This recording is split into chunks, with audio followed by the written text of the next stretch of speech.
She noticed my hair suddenly standing on end for no reason. An unseen entity yanked my hair back before she even had a chance to move. I fought against the grip, but the hold was unbreakable. Jack witnessed the attack and hurled a chair at the empty space. Knowing we were in serious trouble, we sprinted away as quickly as possible. An emotionless woman was now relentlessly pursuing us. We took shelter inside a nearby house, but our pursuer was right behind us. I pulled out a firearm and began firing shots. From my mother's perspective, it looked like I was just blasting at thin air.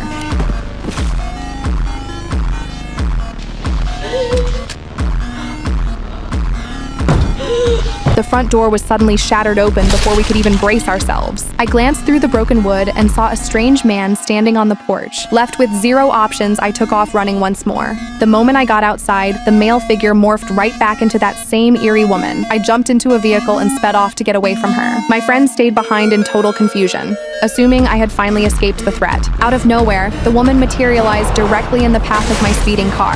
I eventually regained consciousness inside a hospital room. I assumed the nightmare had ended, until an unfamiliar elderly woman began stalking me. Her dead eyes were locked entirely on my face. I was forced to flee the area as she steadily closed the distance between us. I attempted to speak to her, yet she remained completely mute. Sensing the immediate danger, I bolted away. I retreated to my house and begged Mike to spend the night with me. I explained to him that an old woman had been tracking my every move all day. Everything was peaceful until midnight, when the sound of breaking glass echoed from outside. I sent Mike out of the room to investigate the noise. A long stretch of time passed without him returning. My instinct screamed that something was wrong, prompting me to rush into the corridor. That same bizarre woman was standing inside my home, leaving puddles of water on the floorboards. I sprinted back into my bedroom in absolute terror. I shouted a warning to the others that something might be inside.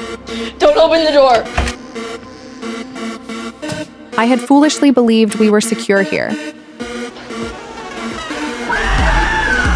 I knew I could not remain inside that building for another second. I snatched my bicycle and pedaled away into the night. Every bit of this nightmare was happening because a curse had been placed on me. The sole method of survival was to transfer the hex to someone else. I made the choice to pass the affliction onto my boyfriend. Bizarre events immediately kicked off again later that evening. A figure dressed in pajamas suddenly crashed right through his window. I tried calling my boyfriend's phone, but no one answered.